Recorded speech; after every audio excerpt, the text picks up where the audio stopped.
alle ayaa nebi maxamed uga sheekeynaya rasuulladii isaga ka horreeyey qaar ka mid ah. kadibna markii uu alle rasuulladaas dhammeeyey ayuu ku soo koobay, maxamedow, rasuulladaas aan kaaga warramay waan kala fadilay, oo waxaa ka mid ah mid uu alle la hadlay. bal waxaad ila sawirataa rasuul uu alle toos ula hadlay oo aanu hadalkiisa malag ugu soo dhiibin. nebi muuse waa rasuulka uu alle toos ula hadlay calayhi salaam. taas baanu ku helay magaca kaliimullah oo ah kii uu alle la hadlay. alle ayaa nebi muuse meel iyo muddo cayiman ku ballamiyey si uu u faro diinta uu u dhiibayo.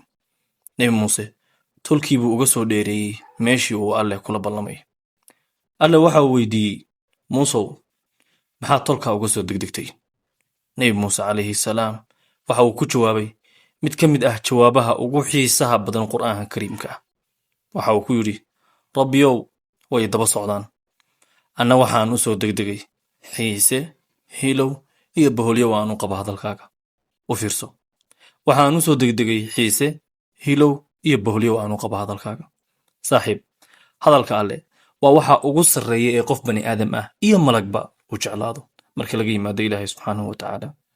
waana waxa ay dadka iyo xataa malaa'igta iyo shay kasta ay ku kala qiimo badaan. bal u fiirso, nebi maxamed ayaa lagu soo dejiyey hadalka alle qur'aanka ah, markaasuu noqday midka nebiyada ugu fadliga badan.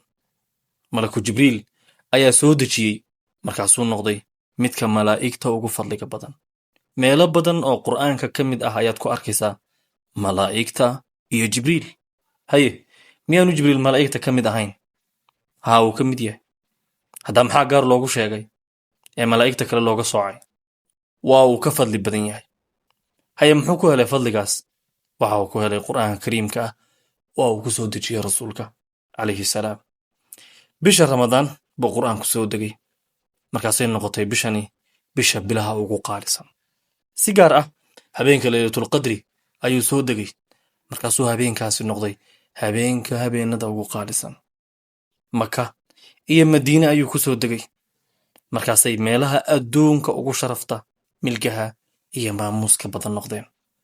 saaxiib, qiimo kasta oo aad raadinayso, qiimahaaga aad ka raadinayso goobta shaqada, qiimahaaga aad asxaabta ka raadinayso, qiimahaaga aad jaarka ka raadinayso, qiimahaaga aad guriga ka raadinayso, qiimahaaga aad lamaanahaaga kale iyo jacaylkaaga ka raadinayso, iyo qiimahaaga aad ka raadinayso alle agtii subxaanahu wa tacaala, iyo qiimo kasta oo aad ka raadinayso meelo kale oo ay naftaadu leedahay, dhammaantood waxa ay ku jiraan hadalka alleh oo qur'aanka ah.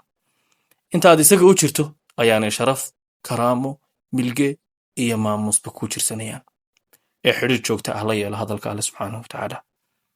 bishan ramadaanna waa bishii qur'aanka. salaam.